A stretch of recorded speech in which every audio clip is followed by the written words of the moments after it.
Yesterday morning, the committee heard from Ambassador Gordon Sondland, the American ambassador to the European Union, the de facto leader of the Three Amigos, who had regular access to President Donald Trump and pressed the new Ukrainian President, Vladimir Zelensky, for 2 investigations Trump believed would help his re-election campaign.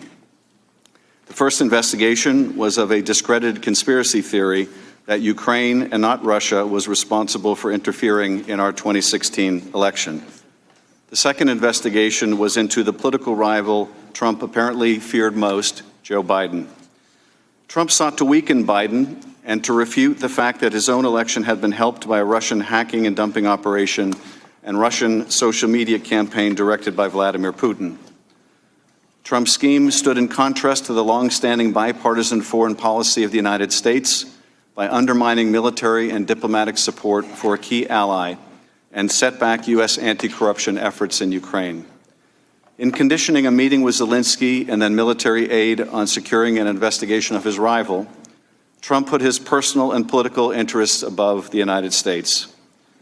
As Ambassador Sondland would later tell career Foreign Service Officer David Holmes immediately after speaking to the President, Trump did not give an expletive about Ukraine.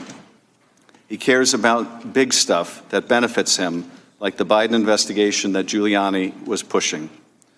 David Holmes is here with us today. He is a Foreign Service officer currently serving as the political counselor at the U.S. Embassy in Kyiv. Also with us is Dr. Fiona Hill, whose job as the National Security Council's Senior Director for European and Russian Affairs encompassed the coordination of U.S. policy towards Ukraine. Dr. Hill left the NSC in July after more than 2 years in that position. Dr. Hill and Mr. Holmes each provide a unique perspective on issues relating to Ukraine. Dr. Hill from Washington, D.C., and Mr. Holmes from on the ground in Kyiv. In early 2019, Dr. Hill became concerned by the increasing prominence of Rudy Giuliani, the president's personal lawyer, who was, as she has testified, asserting quite frequently on television in public appearances that he had been given some authority over matters related to Ukraine. Hill was not alone in her concerns. Her boss, National Security Advisor John Bolton, was also paying attention, as were other NSC and State Department officials, including Holmes at the U.S. Embassy in Kyiv.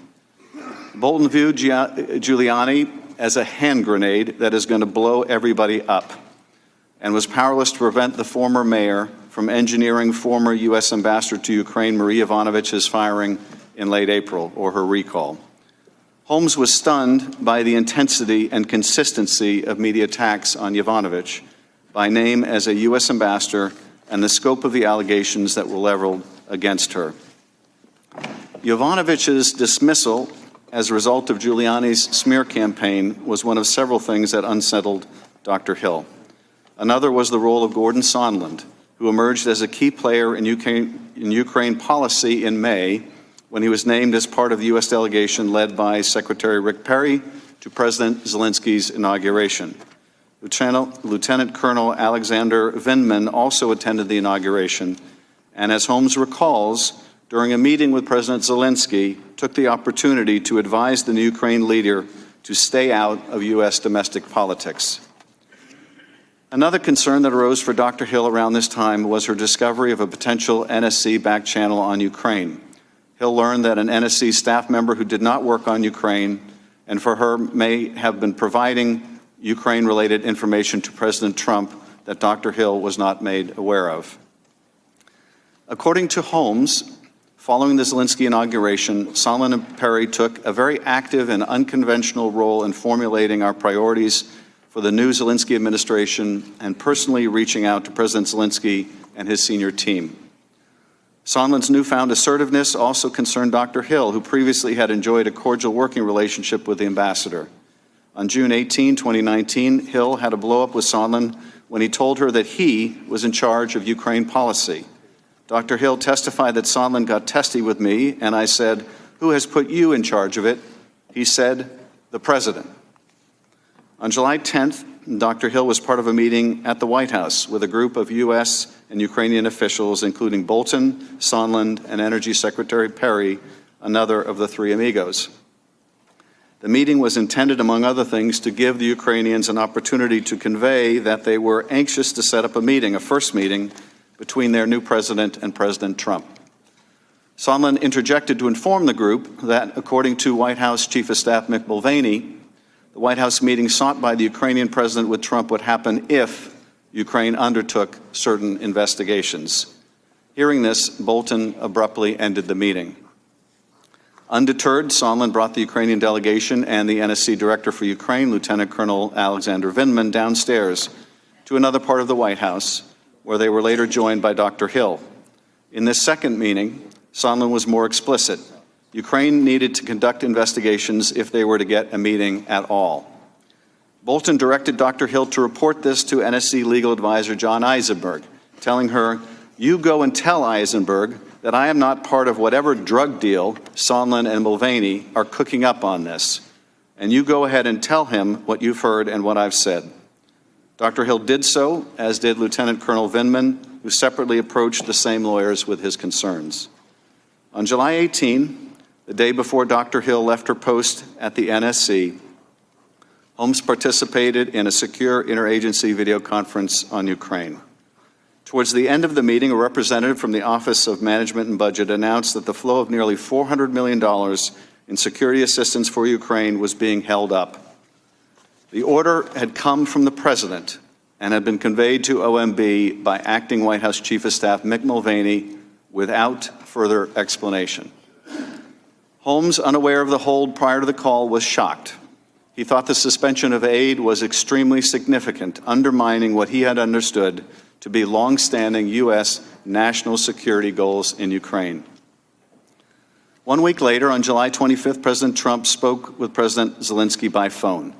When President Zelensky brought up U.S. military support and noted that Ukraine would like to buy more Javelin anti-tank missiles from the United States, Trump responded by saying, "I would like you to do us a favor, though." Trump then requested that Zelensky investigate the discredited conspiracy theory that Ukraine interfered in the 2016 election. Even more ominously, Trump asked Zelensky to look into the Bidens. Neither request had been included in the official talking points for the call prepared by the NSC staff, but both were in Donald Trump's personal interest and the interests of his 2020 re-election campaign. And the Ukrainian president knew about both in advance, in part because of efforts by Ambassadors Sondland and Volker to make him aware of President Trump's demands. The next day, July 26th, in Kyiv, HOLMES served as a note-taker during a meeting between Acting Ambassador Bill Taylor, Volker, and Sondland with President Zelensky and other senior Ukrainian officials.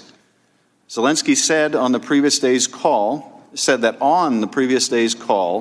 President Trump had, quote, 3 times raised some very sensitive issues that he would have to follow up on those issues when they met in person.